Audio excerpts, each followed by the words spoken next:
Good morning student. आज हम पढ़ेंगे बाल राम कथा का पार्ट 2 जंगल और जनकपुर। राजमहल से निकलकर महर्षि विश्वामित्र सरयू नदी की ओर बढ़े। आप लोग को पहले पार्ट में मैंने पढ़ाया था कि राम और लक्ष्मण को लेकर विश्वामित्र वहां से निकले थे अयोध्या से, तो सरयू नदी की ओर बढ़े। दोनों राजकुमार साथ थे, उन्हें नदी पार करनी थी। आश्रम पहुंचने के लिए विश्वामित्र ने अयोध्या के निकट नदी पार नहीं की। ठीक है, और फिर वो क्या किए, जो नदी का किनारा है उसके किनारे किनारे दूर तक सरयू के किनारे किनारे चलते रहे।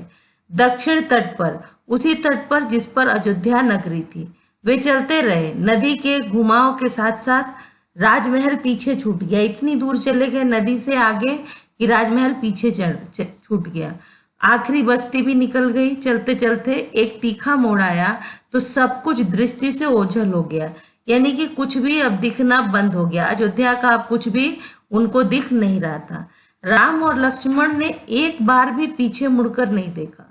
उनकी नजर सामने थी, सामने यानी जिधर विश्वामित्र आगे चल रहे थे उस साइड ही देख रहे थे। पीछे पलटकर उन लोगों ने अयोध्या की तरफ एक बार भी नहीं देखा।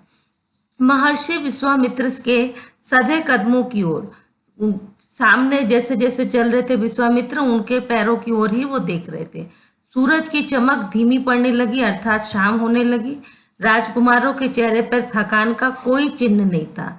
इतना सुबह से लेकर शाम तक चलते रहे, फिर भी उनके अंदर किसी प्रकार का कोई भी थकान नहीं था, उत्साह था। वे दिन भर पैदल चले थे और चलने को तैयार थे। उनके अंदर एक उत्साह था। वो दिन भर पैदल चले थे और आगे भी पैदल चलने के लिए वो तैयार थे। महर्षि अचानक रुके। उन्होंने आसमान पर दृष्टि डाली। चिड़ियों के झुंड अपने अपने घोंसलों की तरफ जा रहे थे। चिड़ियों के झुंड जो है बसेरे की ओर लौट रहे थे, जो उनका घोंसला था उसकी तरफ लौट रहे थे। आसमान मटमैला लाल हो गया था। शाम ढलते ही क्या होता है, पक्षियों को बताना नहीं पड़ता, उनकी मम्मियों को डांटना नहीं पड़ता कि घर चलो, अंदर चलो। वो जैसे ही सूर्यास्त होता है वो अपने अपने घर को लौटने लगती हैं। तो वो आसमान भी मटमैला लाल होने लगा। सूर्यास्त होता है तो आप देखते हैं उस समय आकाश जो है तो सूर्य के प्रकाश से वो थोड़ा थोड़ा लाल होने लगता है। चरवाहे लौट रहे थे, गायों के पैरों से उड़ती धूल में आधे छिपे हुए। गाय जो चल रही थी उनके पैरों से धूल उड़ता है, तो पैरों के धूल, जिसको गोधूली कहते हैं, तो पैरों से जो धूल उड़ता है उसमें क्या हो रहा था, चरवाहे आधे ढक गए थे। तो चरवाहे लौट रहे थे गायों के पैरों से उठते धूल में आधे छिपे हुए, यानी धूल की वजह से वो आधे ढके हुए थे। हम आज रात नदी तट पर ही विश्राम करेंगे, महर्षि ने पीछे मुड़ते हुए कहा। दोनों राजकुमारों के चेहरों के भाव देखते हुए विश्वामित्र हल्का सा मुस्कुराए। राम के निकट आते ही उन्होंने कहा, मैं तुम दोनों को कुछ विद्याएं सिखाना चाहता हूँ। इन्हें सीखने के बाद कोई तुम पर प्रहार नहीं कर सकेगा, उस समय भी नहीं जब तुम नींद में रहोगे। विश्वामित्र ने सोचा कि अभी हमको ऐसे ही खुले में विश्राम करना है नदी के किनारे, तो इन दोनों को कोई डर ना लगे, कुछ भय ना हो। तो उन्होंने क्या बोला कि मैं तुम दोनों को कुछ विद्याएं सिखाना चाहता हूँ, जिससे कि तुम अगर नींद में भी रहो ना तो भी तुम्हारा कोई बुरा नहीं कर सकता, तुम्हारे ऊपर कोई प्रहार नहीं कर सकता है। राम और लक्ष्मण नदी में मुंह हाथ धोकर लौटे, महर्षि के निकट आकर बैठे। विश्वामित्र ने दोनों भाइयों को बला अति बला नाम की विद्याएं सिखाई। कौन सी विद्याएं सिखाई बच्चों? बला अति बला नाम की विद्याएं सिखाई। रात में वे लोग वहीं सो गए, तिनकों और पत्तों का बिस्तर बनाकर। वहां पे उनको कोई टेंट तो था नहीं, तो क्या था, तिनके और पत्तों का बिस्तर बनाकर वो वहीं पर सो गए। नींद आने तक महर्षि उनसे बात करते रहे, उनसे कुछ ना कुछ वो बात कर रहे थे, पूछ रहे थे। सुबह हुई, यात्रा फिर शुरू हुई। मार्ग वही था, सरयू नदी के किनारे किनारे, यानी सरयू नदी के किनारे किनारे ही वो आगे बढ़ रहे थे और उसी मार्ग पर वो धीरे धीरे चलते जा रहे थे। और आगे उनके आने वाला था ताड़का वन। ये देखिए, ये ताड़का राक्षसी जो है उसका चित्र है। इसी को मरवाने के लिए वो लेके गए थे कि एक राक्षसी है जो कि हमको आगे उनका यज्ञ पूरा नहीं करने दे रही थी। चलते चलते वे एक ऐसी जगह पहुंचे जहां दो नदियां आपस में मिलती थी। उस संगम की दूसरी नदी गंगा थी। दो नदियां आपस में मिल रही थी। जब नदियां एक जगह पे मिलती है तो उसको क्या बोलते हैं? संगम। तो वो एक तो सरयू थी और दूसरी नदी मिल रही थी, वो थी गंगा। तो दोनों का वहां पे संगम था। महर्षि अब भी आगे चल रहे थे, लेकिन एक अंतर आ गया था। राम लक्ष्मण अब दूरी बनाकर नहीं चलते थे, महर्षि के ठीक पीछे थे। पहले वो लोग थोड़ा महर्षि से पीछे चल रहे थे, परंतु अभी क्या था कि वो एकदम महर्षि के ठीक पीछे चल रहे थे, ताकि उनकी बातें ध्यान से सुन सके। रास्ते में पड़ने वाले आश्रमों के बारे में, वहां के लोगों के बारे में, वृक्षों वनस्पतियों के संबंध में, स्थायी इतिहास उससे मिलता स्थानीय इतिहास उसमें शामिल होता था। वो वहां पे क्या कर रहे थे? महर्षि जो थे वो इनको वृक्ष वनस्पतियों के बारे में भी ज्ञान देते जा रहे थे, और स्थानीय इतिहास जो था, मतलब उस जगह का क्या इतिहास रहा है, उसको भी उस अपनी बात में शामिल कर रहे थे। आगे की यात्रा कठिन थी। जंगल से होकर, यानी जंगल से होकर आगे की यात्रा में उनको जाना था। जंगलों से होकर उससे पहले उन्हें नदी पार करनी थी। जंगल में जाने के पहले क्या करना था? नदी पार करना था। रात में ऐसा करना महर्षि विश्वामित्र को उचित नहीं लगा। तीनों लोग वहीं रुक गए, संगम पर बने एक आश्रम में। अगली सुबह उन्होंने नाव से गंगा पार की। वो क्या किए? वो तीनों जने रात में सोचा कि अभी हमको ये पार नहीं करना है, तो इसलिए उन्होंने अगली सुबह नाव से गंगा पार की। नदी पार जंगल था, घना दुर्गम, घना था, बहुत घना था। दुर्गम यानी जहाँ जाना कठिन हो। सूरज की किरणें धरती तक नहीं पहुंचती थी। इतना ज्यादा घना था कि सूर्य की किरण जो थी वो धरती तक नहीं पहुंच पा रही थी। वहां डर भी था। हर ओर से झिंगुरों की आवाज आती है। आप देखो, जब सर्दियां आती है ना, तो बाहर जैसे होता है, जैसे टेम्परेचर डाउन होता है, वैसे झिंगुर अपना टर टर टर कर बोलने लगता है। तो वो जंगल में झिंगुरों की आवाज आ रही थी, जानवरों की दहाड़, कर्कश ध्वनियां। राम और लक्ष्मण को आश्वस्त करते हुए महर्षि ने कहा, ये जानवर और वनस्पतियां जंगल की शोभा है। क्या कहा? कि समझाया कि इनसे डरने की जरूरत नहीं है। ये जानवर और वनस्पतियां जो है वो जंगल की शोभा है, इनसे कोई डर नहीं है। असली खतरा राक्षसी ताड़का से है। वह यही रहती है। तुम्हें यह खतरा हमेशा के लिए मिटा देना है। क्या बोले? कि तुम्हें यह खतरा हमेशा के लिए मिटा देना है। असली डर उसी से है। ताड़का के डर से कोई उस वन में नहीं आता था। जो भी आता, ताड़का उसे मार डालती, अचानक आक्रमण कर देती। उसका डर इतना था कि उस सुंदर वन का नाम ताड़का वन पड़ गया। सुंदर वन का नाम क्या पड़ गया? ताड़का वन। कोई भी आता ही नहीं था। जैसे ही कोई आए, अचानक से हमला करके उसे मार डालती थी। राम ने महर्षि की आज्ञा मान ली और धनुष पर प्रत्यंचा चढ़ाई। प्रत्यंचा यानी एक जो धागा होता है ना, डोर, जिसमें आगे धनुष बंधा रहता है, तो उस धागे को प्रत्यंचा कहते हैं। तो धनुष पर प्रत्यंचा चढ़ाई, बाण चढ़ाया और उसे एक बार खींच कर छोड़ा। इतना ताड़का को क्रोधित करने के लिए बहुत था। जो जब खींच कर छोड़ा तो क्या हुआ? उससे एक टंकार निकलती है। तो वो टंकार ताड़का को क्रोधित करने के लिए बहुत था। टंकार सुनते ही क्रोध से बिलबिलाती ताड़का गरजती हुई राम की ओर दौड़ी। दो बालकों को देखकर उसका क्रोध और भड़क उठा। जंगल में जैसे तूफान आ गया। जब वो क्रोध में आई तो क्या हुआ? ऐसा लगा पूरे जंगल में कि तूफान आ गया है। विशालकाय पेड़ कांप उठे। जो बड़े बड़े मोटे तगड़े पेड़ थे वो भी कांप उठे उसके क्रोध के कारण। पत्ते टूटकर इधर उधर उड़ने लगे। धूल का घना बादल छा गया, उसमें कुछ दिखाई नहीं पड़ता था। फिर ताड़का ने पत्थर बरसाने शुरू कर दिए। राम ने उस पर बाण चलाया, लक्ष्मण ने भी निशाना साधा।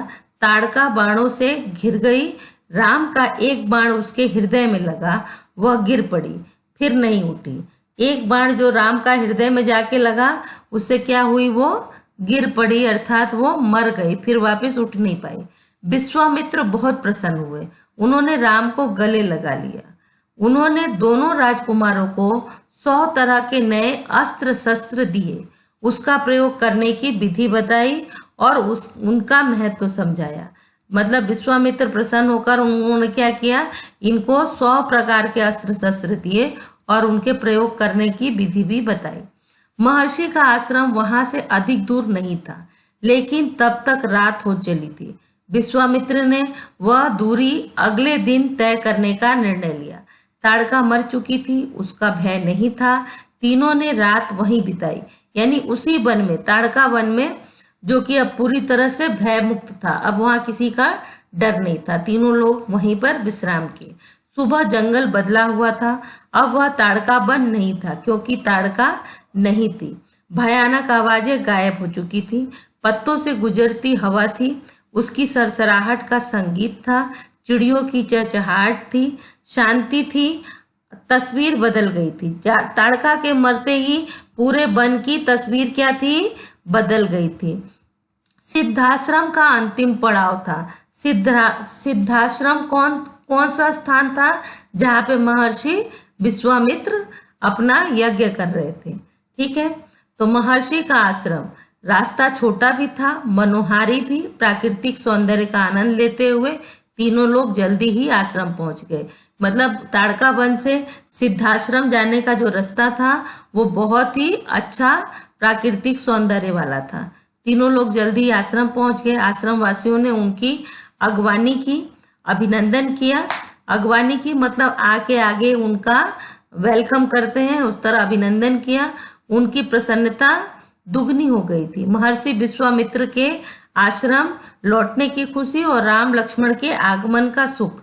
एक तो महर्षि विश्वामित्र आ गए थे और राम लक्ष्मण भी उनके साथ आए थे, ये दोनों, उनकी खुशी दुगनी हो गई थी। विश्वामित्र यज्ञ की तैयारी में लग गए। अनुष्ठान प्रारंभ हुआ।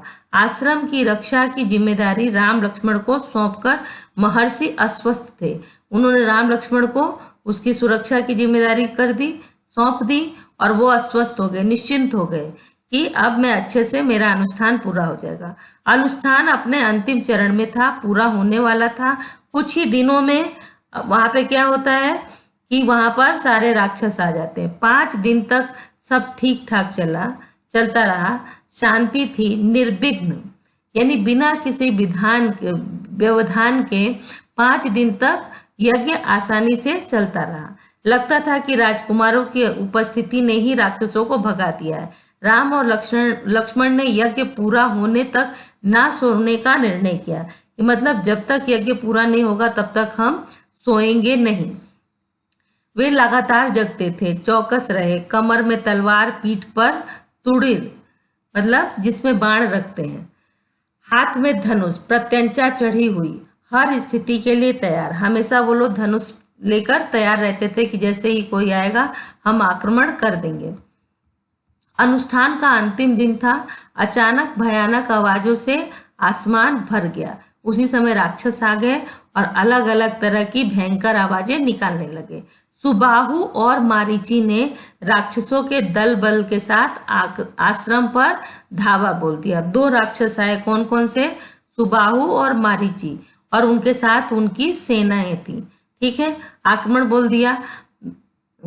मारीच क्रोधित था। मारीच आप लोगों ने रामायण देखा होगा, तो मारीच कौन था, रावण का मामा था, जो कि स्वर्ण हिरण बना था। आगे के चैप्टर में हम पढ़ेंगे। मारीच क्रोधित था यज्ञ के अलावा भी इस बात से कि राम लक्ष्मण ने उसकी माँ को मार डाला। ताड़का को, जो ताड़का थी वो क्या थी, उसकी माँ थी।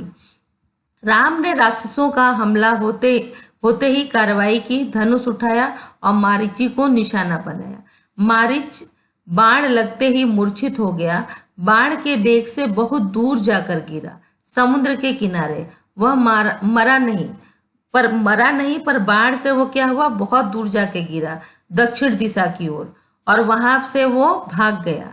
राम का दूसरा बाण सुबाहु को लगा, उसके प्राण वहीं निकल गए। सुबाहु वहीं का वहीं मर गया और मारीच जो था वो भाग गया, दक्षिण दिशा से दूसरी ओर भाग गया। सुबाहु के मरने पर राक्षस सेना में भगदड़ मच गई। वे चीखते चिल्लाते भागे। कुछ लक्ष्मण के बाणों का शिकार हुए और अन्य अपना जान बचाकर भाग गए। राम ने महर्षि को प्रणाम करते हुए पूछा, अब हमारे लिए क्या आज्ञा है मुनिवर? महर्षि ने राम को गले लगाया, कहा, हम लोग यहाँ से मिथिला जाएंगे, महाराज जनक के यहाँ, विदेह राज के दरबार में। राजा जनक को विदेह कहते थे। उन्होंने जो भी लोभ मोह होता है ना, जिस इच्छा शक्ति, उनको इच्छाओं पे उनका कंट्रोल था, नियंत्रण था, इसलिए उनको विदेह कहा गया है। जैसे हमको होता है ना कि हमको भूख लग रही है, हमारी इच्छा ये कर रही है, हमको पानी पीने की इच्छा हो रही है, तो हमारी जो इच्छा होती है उन इच्छाओं पे उनका नियंत्रण था, इसलिए राजा जनक को विदेह भी कहा जाता है। ठीक है। और वहां पर सीता जी के स्वयंवर की बात हो रही थी। उन्होंने सभी को बुलाया था। एक चीज मैं आप लोग को बच्चों बता दूं, यहाँ बुक में नहीं लिखा है, फिर भी आप ये चीज को जानो कि राजा जनक ने सभी को आमंत्रित किया था अपनी बेटी के स्वयंवर में, पर अयोध्या में यह निमंत्रण नहीं भेजा था। क्यों नहीं भेजा था? उसके पीछे एक कारण था। एक बार जनकपुर में सूखा पड़ा था। ठीक है। तो जब वहां पे सूखा पड़ा तो कौशल्या जो थी, उनके पास एक कला थी कि वो कच्चे मिट्टी के मटके से पानी निकालकर बाहर निकाल लेती थी। तो कच्चा मिट्टी का मटका अगर आप कुएं में डालो तो वो गल जाता है, पर उनके अंदर इतना स्पीड था कि वो कच्चे मटकी से पानी भर के बाहर निकाल लेती थी। तो किसी पंडित, किसी ऋषि मुनि ने बताया था कि अगर आप उनको बुलाइए और वो मटकी से पानी निकाल कर ये खेत को सींचे तो आपके यहाँ बारिश हो जाएगी। तो उन्होंने अयोध्या में बुलावा भेजा था, परंतु कौशल्या के पास बहुत सारा काम था, तो उन्होंने अपनी जगह अपनी दासी को भेज दिया। उन्होंने उस बात की गंभीरता को समझा नहीं कि इनके यहाँ सूखा पड़ा है इसलिए ये बुला रहे हैं। तो उनका वस्त्र पहनकर उनकी दासी आ गई, पर जैसे ही वो कुएं से पानी निकालने गई तो मटका क्या हुआ, गला, कच्ची मिट्टी का था तो तुरंत कुएं में ही गल गया। तो राजा जनक को शक हुआ और उन्होंने कहा कि तुम कौन हो? और जब उसका चेहरा देखा तो वो दासी थी। तो उनको क्रोध था उस समय का, इसलिए उन्होंने अयोध्या में राम और लक्ष्मण इन लोगों को अपने यहाँ आमंत्रण नहीं दिया था। फिर भी जो होना होता वही होता है। विवाह राम का सीता से होना था, तो महर्षि विश्वामित्र क्या बोलते हैं कि तुम लोग मेरे साथ कहाँ चलो? मिथिला चलो, और वहां पर जनक के यहाँ विदेह राज के दरबार में। मैं चाहता हूं कि तुम दोनों मेरे साथ चलो उनके आयोजन में हिस्सा लेने। महाराज के पास एक अद्भुत शिव धनुष है, तुम भी उसे देखो। जो शिव धनुष था वो बहुत ही बड़ा और भारी था। ठीक है। तो क्या बोलते हैं, मैं चाहता हूं कि तुम लोग भी वहां चलो और उसको तुम लोग देखो। राम और लक्ष्मण अगली यात्रा को लेकर उत्साहित थे। नए स्थान देखने और जानने का अवसर मिलना था उनको। सोन नदी पार कर विश्वामित्र मिथिला की सीमा के पास पहुंचे अपने शिष्यों और राजकुमार के साथ। वे गौतम ऋषि के आश्रम से होते हुए नगर में पहुंचे। राजा जनक ने महल से बाहर आकर विश्वामित्र का स्वागत किया। तभी उनकी दृष्टि राजकुमारों पर पड़ी और उन्होंने पूछा। विदेह राज चकित रह गए, वे स्वयं को रोक नहीं पाए और महर्षि से पूछा कि ये सुंदर राजकुमार कौन है? मैं इनके आकर्षण से खींचा जा रहा हूँ। ये तो महर्षि ने बताया कि ये राम और लक्ष्मण हैं, महाराज दशरथ के पुत्र हैं। मैं इन्हें अपने साथ लाया हूँ आपका अद्भुत धनुष दिखाने के लिए। उन्होंने क्या बोला? मैं अपना अद्भुत धनुष आपका जो है वो दिखाने के लिए लाया हूँ। विदेह राज ने महर्षि, उनके शिष्यों और राजकुमार के ठहरने की व्यवस्था की एक सुंदर उद्यान में। उद्यान मतलब बागीचे में ठहरने की व्यवस्था की। अगले दिन सभी आमंत्रित लोग, ऋषि मुनि और राजकुमार यज्ञशाला में उपस्थित हुए। वहां महर्षि ने फिर धनुष का उल्लेख किया। महाराज जनक ने अपने अनुचरों को आज्ञा दी शिव धनुष को यज्ञशाला में लाया जाए। जब उन्होंने ये आज्ञा दी तो शिव धनुष को लाया गया। शिव धनुष सचमुच विशाल था, लोहे की पेटी में रखा हुआ था। पेटी यानी बक्सा, और पेटी में पहिए लगे हुए थे और 8 पहिए थे और वो 8 पहियों थे और उसे उठाना लगभग असंभव था। पहिए के सहारे खिसकाकर उसे एक से दूसरे जगह ले जाया जाता था। अनुचर मुश्किल से उसे खींचते हुए यज्ञशाला में ले आए। अनुचर यानी नौकर। अनु मतलब पीछे, चर मतलब चलने वाला, पीछे चलने वाला, तो वो क्या, उसको क्या कहते हैं, नौकर। तो वो बड़ी मुश्किल से यज्ञशाला तक ले आए। धनुष देखते ही विदेहराज एक पल के लिए उदास हो गए। उनको इस बात का डर था, दुख था कि मैंने ये सोच तो लिया है कि जो ये धनुष उठाएगा उससे मैं ही सीता के विवाह करूंगा, परंतु क्या इसको कोई उठा पाएगा, यह सोचकर वो क्या हो जाते थे, उदास हो जाते थे। उन्होंने कहा, मुनिवर, मैंने प्रतिज्ञा की है अपनी पुत्री सीता के विवाह के संबंध में।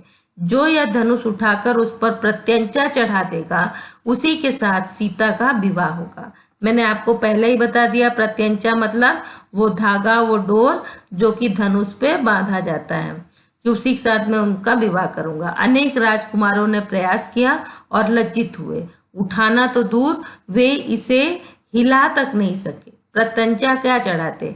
विदेहराज का संकेत समझकर महर्षि विश्वामित्र ने राम से कहा, उठो वत्स, यह धनुष देखो। जब देखा उन्होंने कि कोई भी राजा महाराजा इसको नहीं उठा पा रहे हैं, तो उन्होंने क्या राम से कहा कि तुम उठो और इस धनुष को देखो। ठीक है, तो राम ने सिर झुकाकर गुरु की आज्ञा स्वीकार की, आगे बढ़े, पेटी का ढक्कन खोल दिया। पेटी यानी बक्सा, बताया था मैंने, खोल दिया। राम ने पहले धनुष देखा, फिर महर्षि को।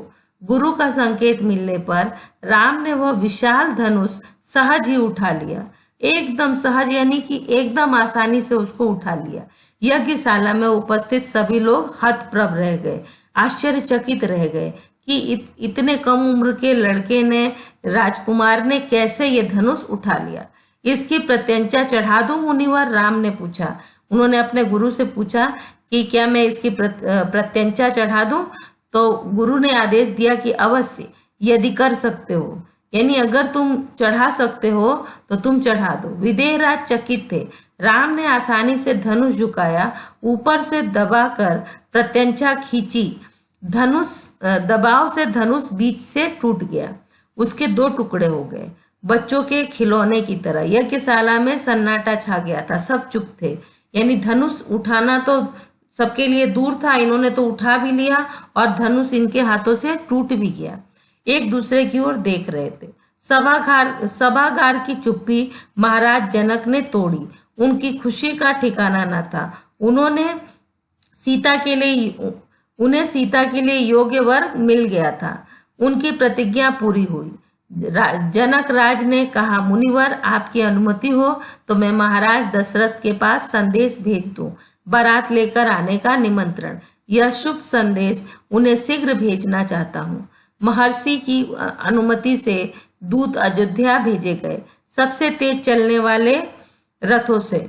जो सबसे तेज रथ चलते थे उन रथों से दूत भेजे गए। इस बीच जनकपुर में धूम मच गई। बारात के स्वागत की तैयारी होने लगी। नगर की प्रसन्नता चरम पर थी, यानी चरम सीमा पर थी। सारे लोग प्रसन्न हो गए थे कि अब सीता का ब्याह होगा। महाराज जनक का संदेश मिलते ही अयोध्या में भी खुशियां छा गई। आनन फानन में बारात तैयार हुई। हाथी, घोड़े, रथ, सेना बारात को मिथिला पहुंचने में 5 दिन लग गए। इतनी दूरी थी कि ये लोग बारात लेकर 5 दिन में पहुंचे।